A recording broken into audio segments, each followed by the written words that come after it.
So, hi Tosin, nice to have you here. Just for the sake of our listeners, I'm going to start by introducing you. So, on the show today, we have Tosin Olaseinde, the founder of the popular Money Africa, also the founder of Money Africa Kids, and the last one is an app, Ladder.ng. Am Ladder. I right? Yes. Yes. Okay, nice to have you on the show. Nice to have you. Thank you so much. Thank you so much. Okay, so let me start by when we first met. I remember when we met. I don't know if you remember, but I remember that occasion very well. It was a day that I was on the show Business Express on 98.1. It was a Tuesday show. I think I used to be there every Tuesday, Yes. and you were standing in for Rotus, you know. And I remember after the show that I Yes. thought to myself, this is a lady I should watch out for. I started following you immediately on Twitter, but then afterwards I became um not so active not so active on Twitter. In fact, I was stalking you on Twitter, to be honest, you know. And then afterwards I didn't become I became more active with Instagram, so I moved to Instagram, you know. And I remember seeing a post where you were celebrating 20,000 followers. And I was like, that's an achievement, because I thought to myself that I thought Instagram would be more for entertainment, you know, comedy, gossip, rather than financial Yes. education. You know, so when I saw you had achieved Yes. 20,000 viewers or followers rather, I thought it was quite an achievement, you know. And I didn't bother checking your followership again until I think last year. And I saw that you had grown to 240,000. So please tell us the secret. How did you do it? Especially as your growth was during COVID.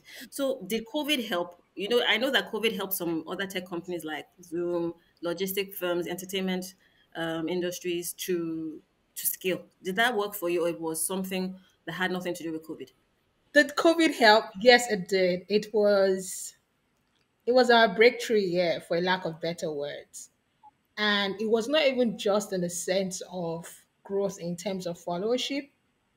Our revenue did 4x in the subsequent year. Our team doubled. It was Wow. literally the breakthrough year. So, without trying to sound overly religious or something. It was like rapture, right? So that image that everybody used to paint about what will happen if I do not have any money anymore. I'm not able to make money anymore. This was at the beginning of COVID when nobody knew when the lockdown was going to stop. People were losing their jobs. Things were transit it was happening right Yeah. in the faces of people.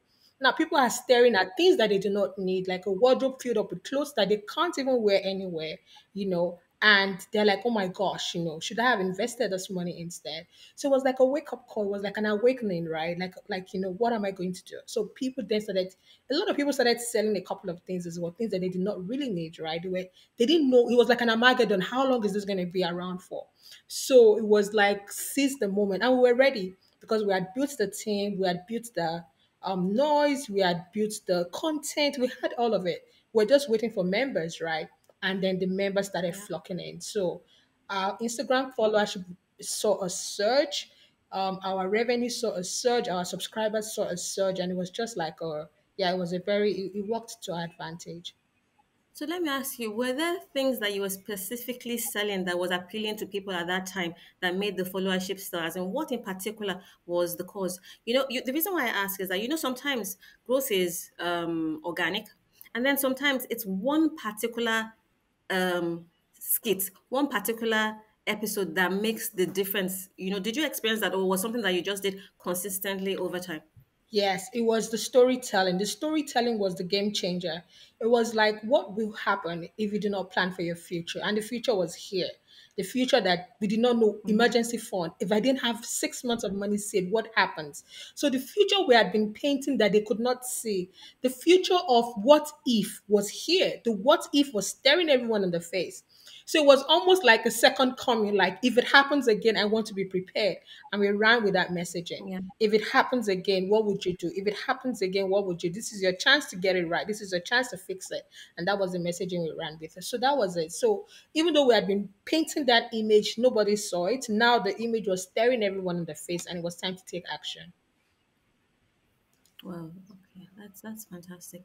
So, would you say, in your opinion, that offline or online um, mediums are what you would call more useful towards growing a, should I say, tech or education company like yours? As in, because I know apart from Smooth FM, you were on another radio station with I think Ogodre every morning. I don't know if you still do that because I used to Yes. listen more when I was driving to the office more regularly, but I work remotely now most of the time, so I've lost track, But and I know you do interviews and you are physically present at courses and trainings and shows and all of that. So, do you think it's your online channels or the offline channels that help you grow the most, or a combination of both?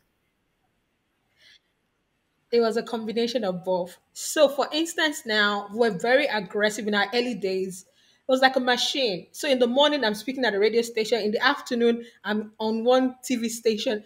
Like, I'm looking back and I'm like, how did you do that?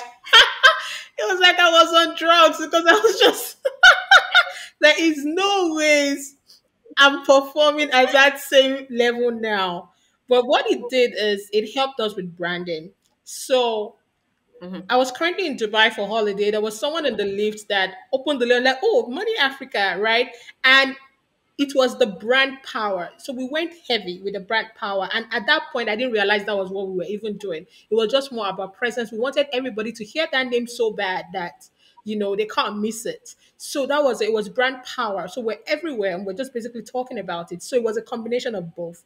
The beautiful thing about online is that it gives you a reach that you might have ordinarily not had if you were offline, right? So we're Yeah. going physically into universities, we're going on radio stations. It was just a fantastic marriage between both. Both of them were helpful. Also, in as much as online is great, there's something about feel and touch. Standing there in a church premises, let's say a youth church invited you, a room filled with 500 people, you're speaking to them on stage. It's different from them just listening to you over Instagram or something. Hmm. So Hmm. both of them were helpful to the success. Yeah.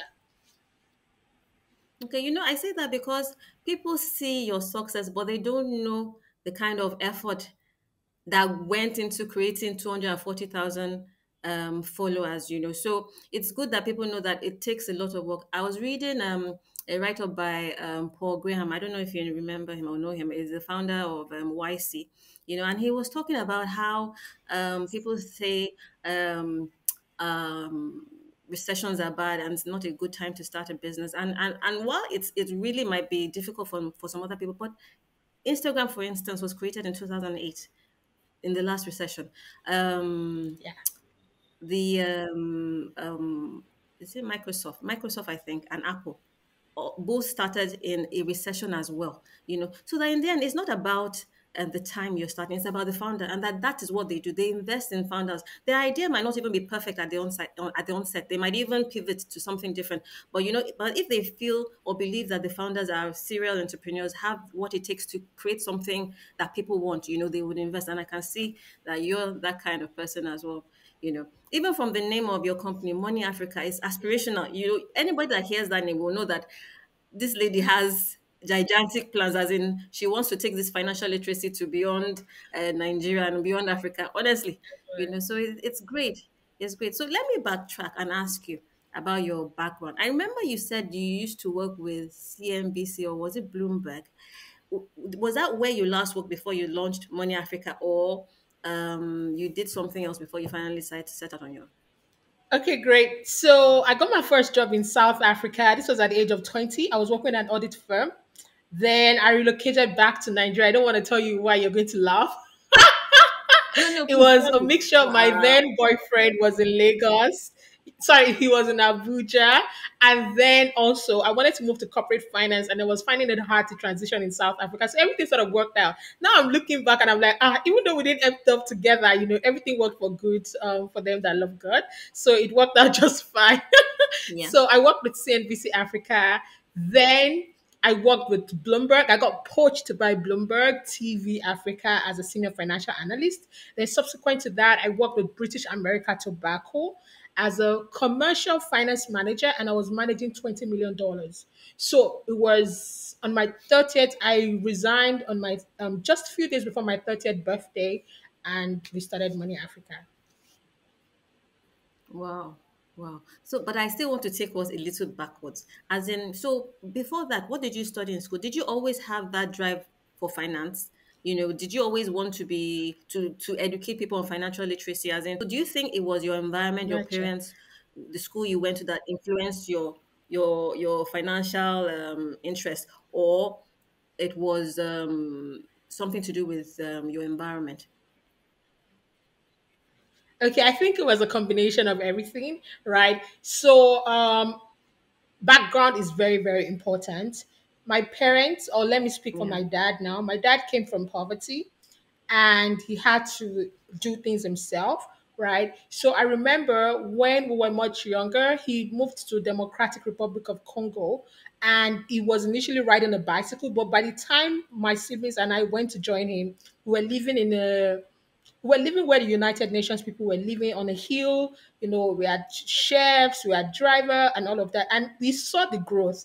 Nobody told us about it. We saw it. We saw it from living in a flat in our Besson to him traveling and building all of these things, right? So, and one thing that my dad does really well is his whole financial. He's an aggressive investor. He's very saves, invests, and all of that. So family, yes, I saw him practice it in real life. I saw that happen, but I also had to learn my own mistakes myself. So it's one for a person to teach you or for them to show you. It's another for you to actually say, "Oh, I'm going to do it." So when I got my first job in South Africa, for the first 4 years, I lived from hand to mouth. I had a decent, good salary, lived in a nice apartment. It was too big. I didn't need a three-bed apartment. Just basically, I'm going to Cape Town. I'm doing this. I'm doing that. There was no need to consume as much as I did. So I moved back to Nigeria. I was broke. I had nothing to show for it. I remember in church, my mom was giving me money as offering, right? So that day, I told myself that I never wanted to go back there again, where I would see money pass through my hands and I have nothing to show for it. So it was that aggressiveness to then always invest and all of that. So from age 25 to 30, while transitioning from CNBC Africa to Bloomberg and then to British America Tobacco, my salary gradually increased, right? And I was also teaching myself about money. So once I figured it out, I said I wanted to share this with other people. There was, I think, another day that really stood out for me. This was when I was working at BAT. One of my colleagues had come to me to borrow money. Now, if you ask anybody that works at a multinational, they are one of the best paid companies in Nigeria. We're earning really well. And this is right in the Yeah. middle of the month. And this person had run out of money. I was like, my God, it's actually not how much you earn, it's how you manage what you've earned. And Well, it was a light bulb moment that I needed to share this with other people. So, yeah, that was it. okay, that's quite an interesting story. Interesting you said that because most times people don't even realize how much um should I say the family they come from affect how they become. Someone asked me once because I like trade. You know, Remember I used to talk about the financial markets. Then, so I'm really into trade, financial instruments, everything that has to do with trade. I'm interested. And someone asked me once that where did I get that gene from? And I thought about it and I was trying to attribute it to something, but I couldn't. But then later on, I was having a conversation with my mom because she was born in Onitsha, and I was like, back in those days, how come you were born in Onitsha? She was like, my mom, she was a trader. She lived in Onitsha, and then they moved to the north. Both my mom and my dad, they can speak Hausa so fluently. That trade is what made them move around so much. And I was like, oh, okay. So it even started from my grandparents, and then my mom too became a trader after she retired from teaching. So these things affect how what we become. And I say that because you've started a company called Money Africa Kids. Is that how you call it? Money Africa Kids. I think yes, and I Yes. believe so much Yes. in catching them young, because that culture of Yes. being aware that you need to be financially literate is so important. So as much as we are Yeah. so busy trying to make money for these same kids, it's important that we imbibe that doctrine of investing, saving, thinking about Educating them. what to do with money. Exactly. It's really important. I know not everybody might be entrepreneurs, Yeah. but even if you're not, that literacy is so important. And I'm so happy that Yeah. you I had set up agree. something I totally special for agree. children as well. I agree. Okay. Okay. Okay. So I wanted to ask you something else. I saw a post a couple of days ago. You lost your handle. You lost your account. It has happened to me before, and I never got it back.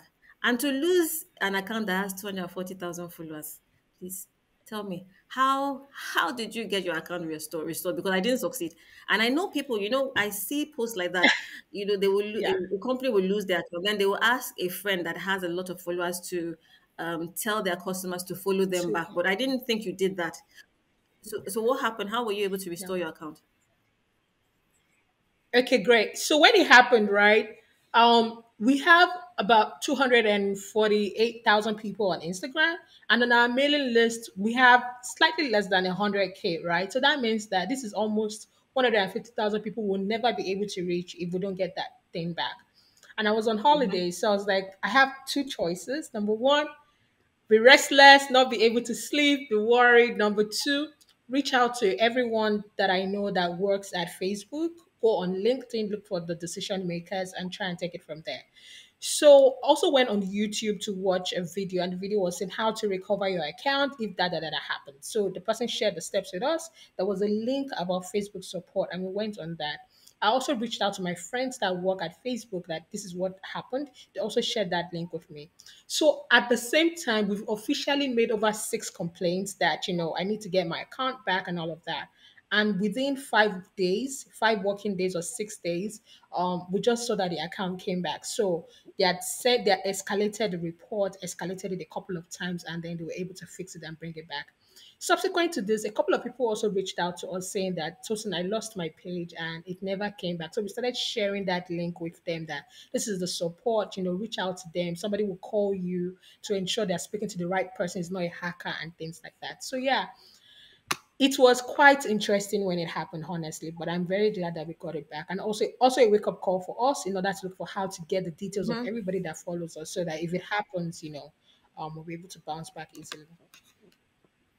Okay, but I think that also, well, not that it's just an opinion. I don't know if it's a fact, but I think then that it's dangerous to have um, that kind of asset in one place. So I'm glad you're building your I agree. mailing list, as in, it's in fact, but that's fine. I Okay, so agree. let me move on to your revenue models. Now I know you have Oluwatosi as one person, and then you have Money Africa, and then you have Money Africa Kids, and then you have Ladder.ng. So how does all of that work? Because they seem to be very different entities. By the way, before I forget, I love the way you introduce yourself, Uluwatosin. As in, you're always so proud of your heritage. I'm like, a Yoruba girl to the core. But tell me, so how do you make those different entities work? Do you draw a salary, or it's from what you get from being Great. I like that. Oluwatosin? I love that question. And okay, so basically, there are three entities here. Number one entity is Tosin Olaseinde, who is the personal brand, right? So that's Tosin. Then we have the Mon Afrique Limited, which covers Money Africa Kids and Money Africa, the main brand. So Money Africa trademark is covered, Money Africa Kids trademark is covered. Both websites are covered as well. We have all those trademarks. Both of them are under the same platform. It works as our education technology company and ed tech, right? So as of today, we have a website that has all the courses that people can subscribe to, right? And how we monetize on that is that people pay annually or biannually and they subscribe to our channel, right? Now for the kiddies one, we currently have things like boot camps, we have sessions for them, but we're also creating out their own app we should launch this year, right? That they can also subscribe to and get all this access. So that's the education arm of the business. Now we have a fintech. The fintech is ladder. So on the ladder, once we've educated people, they can come onto ladder to save, to put money in mutual funds. We also have an interesting product launching soon within the next 3 months on ladder. That's the investment arm. So we have the fintech, which is ladder technology, and we have the ed tech, which is Mon Afrique technology. So both leveraging on technology. One is for investment, the other one is for education. So that's it. Now it gets really interesting. How about my own personal brand? There are times that clients will come and say, "We want Tosin to work for us." Da, da, da, da, da.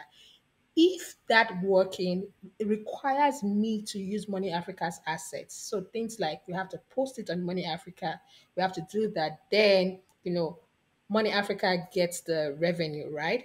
However, there are cases where they get to use my own personal page. They say tweet about it. I have over 100,000 followers on my Twitter handle, right? That revenue comes to me. So we've just been able to write out, when do we separate the personal brand from this? And now, interestingly, I've been getting a couple of offerings from um, companies or businesses that is not even money related, right? They just see you as a nice brand that they want to work with that is not just money. So just being able to say that this is for the personal brand and then that is for Money Africa. Yeah. So that's it. And also, whenever companies, another business model is also advertising revenue on One Afrique.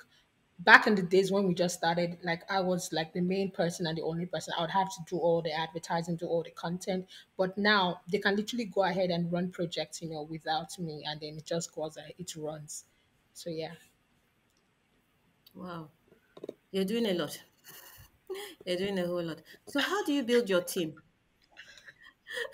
Let me ask, how did you Good start with friends that question. were as passionate as you, or because getting good hands is difficult, especially with competition from Canada and UK and the like. So how did you build your Yes, team? and the rest. It's Mm-hmm. it's it's tough, yeah, but I think people can see through you. They know when you're bullshitting, they know when you care about them. I remember when we brought a particular person on board. I don't want to share the person's name, but we're bringing Mm-hmm. them from an investment firm and we matched whatever they were earning. At that point, when we brought them in, their salary was like 1/6 of our entire revenue. But I knew where we were going. I knew that, in order for us to get there, we need somebody that was equally just as good as I am, right? And in order Yeah. for us to scale fast. So, in terms of building team, especially for small businesses, one you have to be bullish, close your eyes, and I mean, at the end of the day, you're competing with the banks and the rest of them. So if you want to get this Mm-hmm, person mm-hmm. to come on board, would have to match it. Then number two, also being patient about training. Sometimes we also get a couple of people from NYS and we play the long term game with them. If you treat them nice enough, the truth is you can't chain anybody down. Treat them nice enough, you invest in them. Sometimes they stay for an extra year, so you're able to get good value from it. And then sometimes people just grow into the role. We have our current head of sales. When she joined us, she was literally somebody that was in the DM, just basically attending to people. Now she's the head of our sales and partnerships. She's reaching out to companies, she's closing deals. And it was the hunger. So in summary, a bit of luck, yes. Then trying to financial benefit. Then number three, playing the long term game. Last but not the least, don't beat yourself up. It's possible to do all these things and they still leave, right? It happens, and that's also okay. If they leave, ensure that it's in a good team note so that they can be ambassadors for you, so that in their new place of work, they are helping you to still get deals, and that's it. Yeah. Interesting. That's great advice. So where do you operate from? Good question. So we work from this.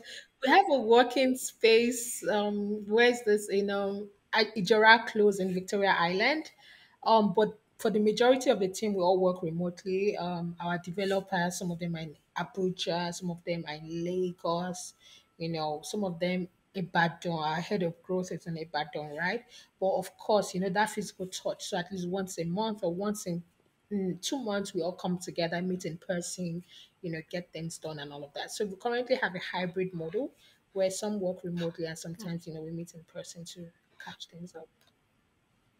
Okay, interesting. Okay, let me ask you, since I can categorize you as fintech as well, it means that you are able to gather data that you would not have gathered if you were working totally offline. So, Have you come across anything interesting in your data mining, as in your avatar, your target market? Who are they?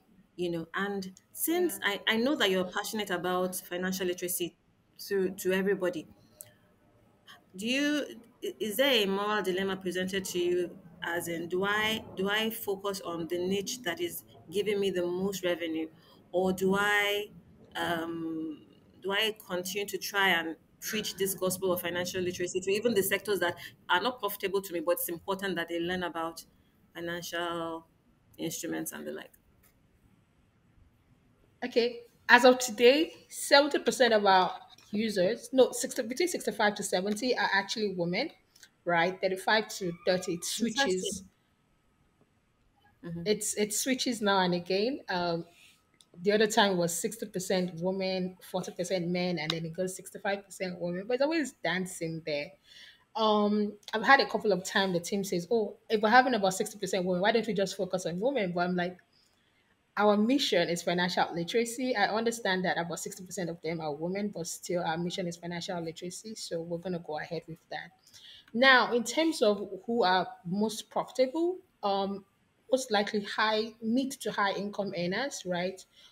They always bring us a good chunk of our revenue, but that does not stop us from, you know, going to the untapped market. Like so, for instance, we've always had that, and we're beginning to unleash that. So things like students, or even um, low income earners that are not necessarily young, right? So that's one place that we know that in terms of short term, the benefit might not be that great, but it's a long term strategy for us and it works out in terms of volume. So if you're looking at our roadmap or mind map, it's like a whole lot, right? And you know how they always say, if we chase too many things many times at once, we will not get it. So focus, conquer, then focus, conquer, focus, conquer. So we have time. We're just about 3.5 years old, Money Africa. The fintech is just 1 year old. So I keep telling ourselves, I know we have those big dreams. You should see us in our meetings like, oh my gosh, we have to do it. Like Fire Valley. Eventually we'll conquer it all. Yeah. No, but you're doing so well. Honestly, I'm almost envious because I knew when you started and you've achieved so much, and it's great. You should be so proud. You should be very Thank, proud of yourself. You know. thank you so So let me much. ask you some more questions about the app. So let me see. How many downloads have you recorded so far vis-a-vis active users? Okay, so in terms of downloads, we have about 10K. Yeah, this is both on Android and iOS, right? And that's because, we're initially in our MVP stage where we're just basically testing the market and seeing how it goes. But now we are ready for growth, right? We want to go from 10K to 100K so that we're targeting for that for the rest of the year and towards the end of the year. So basically, opening up more options and basically pushing the product more and all of that. So that's where we're currently at now. And because a lot of majority of our users were around in the last 3 to 4 months, you could also consider them active because active basically means people that have used your product for 2 months or 3 months consecutively. So yeah. Okay, that's fantastic. I'm curious about something. The yields on treasury bills are much lower than when you and I used to talk. So Yes. the advantage of investing in treasury bills now is quite low. So what Yeah. do people buy? What financial instruments do a they lot, a invest in when lot they go of to your app? people a lot of people then go for high yield savings. So like for instance, we have a product that is like a high yield savings. You know how it works. Partner with other firms and be able to get them better return. A lot of people also then go into stock, like global stocks. Global stocks, I mean, I know the market is currently crashing, but as at 6 months ago or so, like even last year, it was a big thing for them, and a lot of people, went hard into global shares. It's a long term play. I know the market is crashing, an opportunity for them to cost average, play long term games, and just be calm. But yeah, Yeah. Okay. Okay, that's interesting. That's really interesting. I was going to ask you another question. It's a funny question, but I'm going to ask anyway. go ahead. So I don't know about you, but I'm my worst critic. So no matter how good the interview is, I watch it again because I think to myself, how do I improve on it if I don't watch it again? But I cringe when I hear myself. So I wanted to ask you, are you that same way? Do you criticize yourself, or do you get everybody and someone else to critique what you've done, or how do you improve? How long? Because we see the perfect skits, but we don't Yeah. know how many takes you had to do to get it that way. Even the It's, courses that you've published, yeah. how many reruns did you have to do to get it to where it is? You know. Okay, great. So I'm going to be honest. In terms of strength, I do for some reason, like even let's say I'm not feeling too well, the minute there's a camera and it shoots, like boom, I literally take one take or sometimes two, but majority of our skits are actually one takes. It's almost comes to me naturally. But where I get very critical is in terms of, it's more about managerial decisions, Are we growing fast enough? We want to grow faster. We want to move faster. We want to conquer faster. We want to be on 1 million Instagram followers and all of that. So now that's where the critiquing comes in. And I have a very kind, supportive team. Also, I think for those that know me, they know my sister plays a very big role. Like she works with the company as well. And we're not just sisters, we're also friends and like a support system. So sometimes you know how you don't see certain things and like, oh, and they sort of remind you of your growth. Like, you know what, I think we're doing great. I know we want to grow faster, but we're actually doing really well. And let's just, continue the pacing. Yeah. And also even the team members, sometimes like, oh, maybe we should have done more. And they're like, okay, benchmarking as well, like compared to this, compared to that, I think we're doing great. We can do more, but yeah. So honest conversations, fantastic support system amongst others. Yeah, Okay. So what you just said now answers one of the questions I asked. I said, how did you build your team? Because I was curious, as in, because when you're starting, you want to minimize costs. So you use friends, you use family, So you just alluded to the fact that you had your sister as part of your yeah, team. I'm assuming she was there from the very beginning, right? yes, yes, she was, she Okay. was. Can I assume you're a solo founder, or you founded the company with her?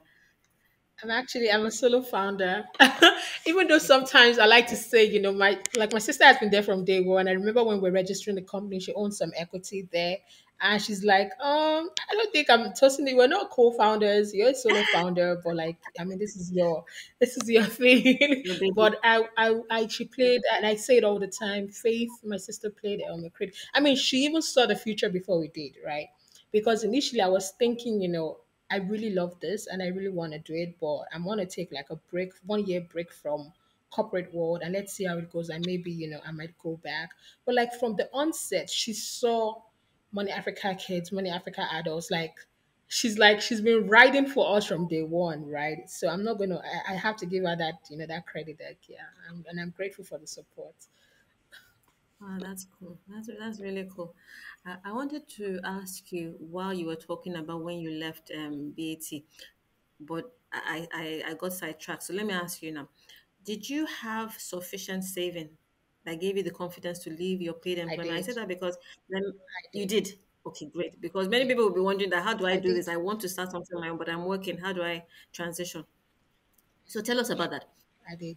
And it was very important. I mean, I don't want to drop numbers because as of when I was living, I'm a single woman and I do not have black tax. So I'm not sending money to my parents, and multinationals really pay well, right? So I had a good, nice little stash, right? And the beautiful beauty of that is that it allows you to, there was no pressure, right? So if I Yeah. fail or if I succeed, last, after 1 year, I'll go and get a job. So at the beginning stage, you had get a couple of people come to you and say, "Oh, help us promote this product." If it was not in line of what I wanted, if it was too much, I would easily say no because it was not a do or die. Do you understand? I didn't need Yeah.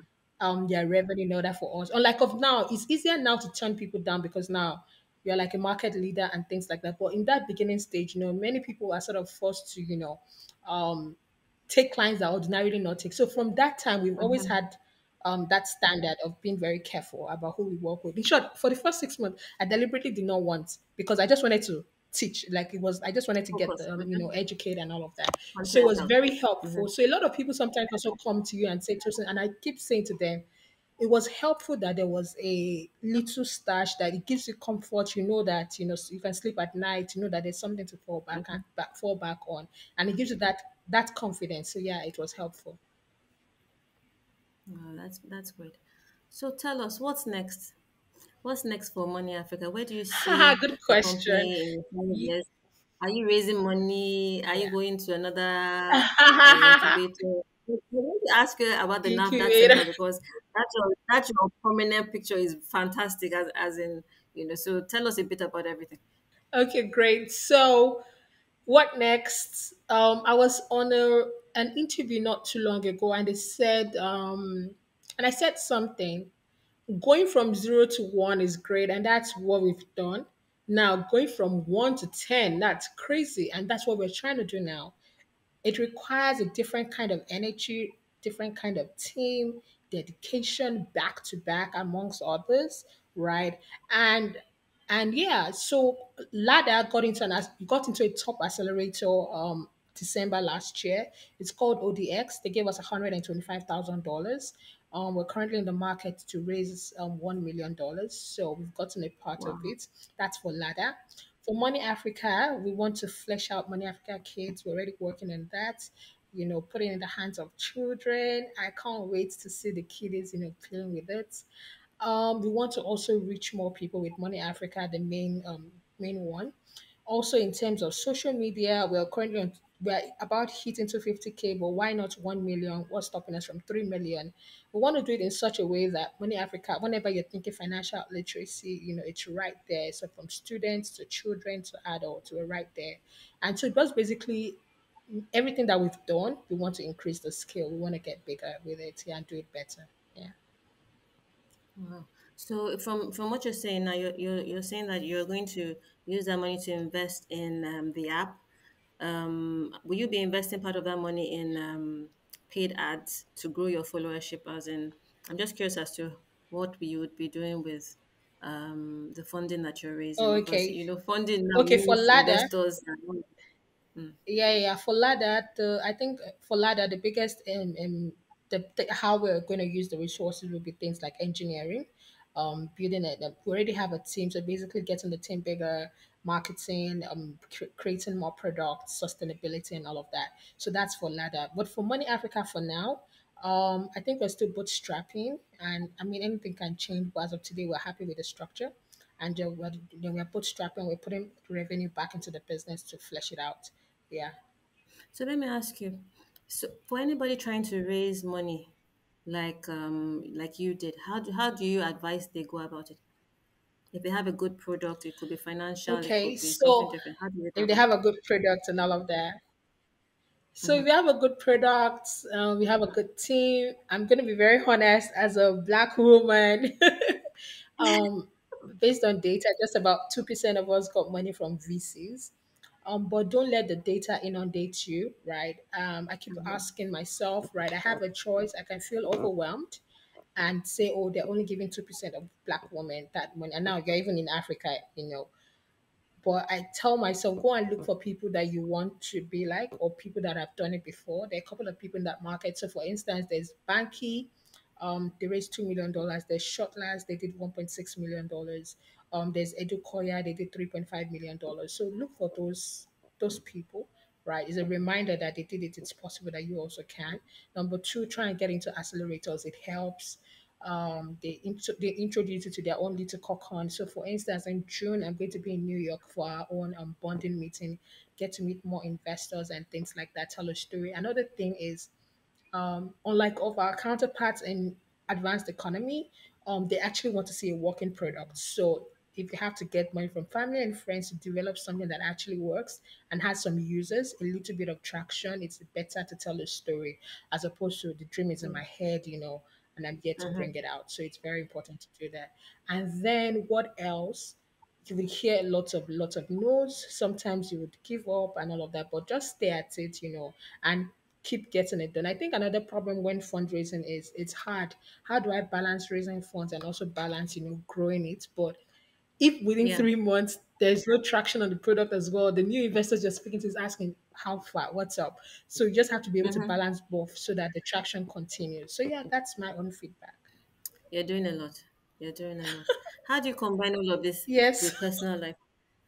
I must ask.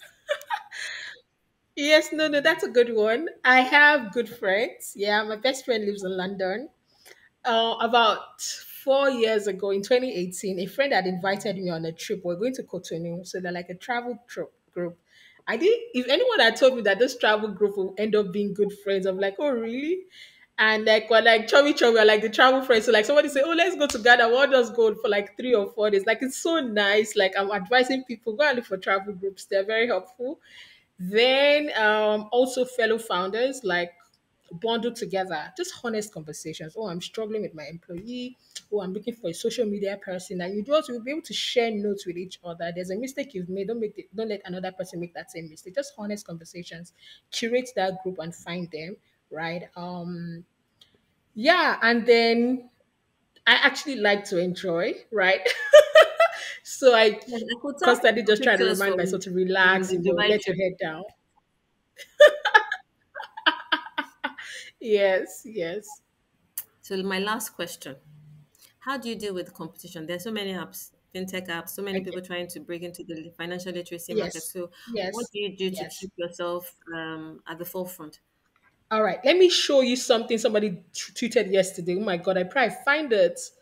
Oh, he said something. Every other day, people are bashing Nigerians that, oh, there's so many fintech apps. The US has, I don't want to say things that I'm not backing with data. I can't remember. Okay, let me just quickly check if I Okay. can find Tola.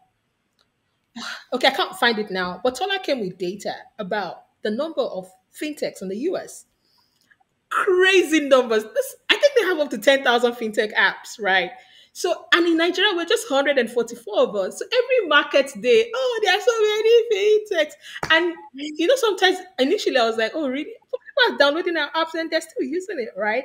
So, Mhm. how do you cope with competition? Number one, differentiating, connecting with your market. Also notice something else. For some strange reasons, Nigerians are used to, like when I came back to Nigeria, I literally had just one bank account and it's my account and that's it. But if you ask a lot of people, some of them have two, they have three, they have, so it's that trust issue. Like they Yeah. want to have more than one bank because they just really can't trust them. So I'm seeing similar things with the fintechs. I think it gives them more comfort to know that they have two fintechs.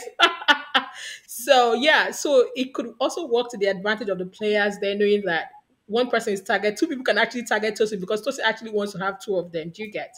So I'm not Mhm, worried about mhm. competition. The market is wide, it's expanding.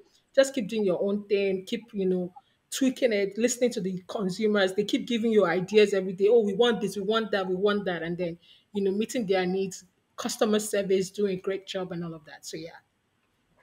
The market Okay. is really just expanding. 10 years from now, it's going to be a different story altogether. So I'm not too worried about today. Yeah. That is fantastic. It has been a pleasure talking to you.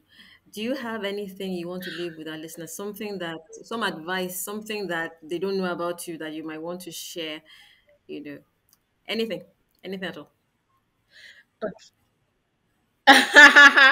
Okay, great. I think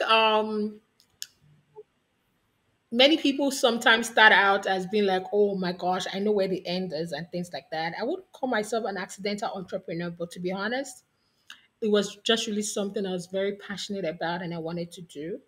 Um, I remember there was one time I was in a meeting. I think it was She Leads Africa then, and they said something that if you don't get funding or if you don't get support, will you still carry on? And in those days when you feel like, oh, I'm tired, I want to give up, or like if you don't get funding, if you don't get support, will you still carry on? If the answer is a yes, then you know that yes, this is a die hard, like you're gonna go hard for that thing.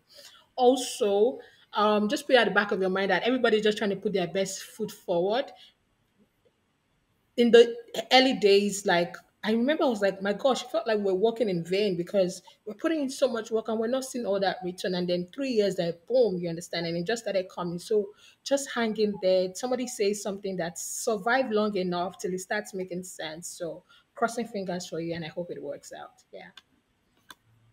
Thank you so much. It was a pleasure having you to see. We wish you all the best, and we're hoping to see much more from Money Africa. Thank you so much, and thanks for having me. I enjoyed the conversation.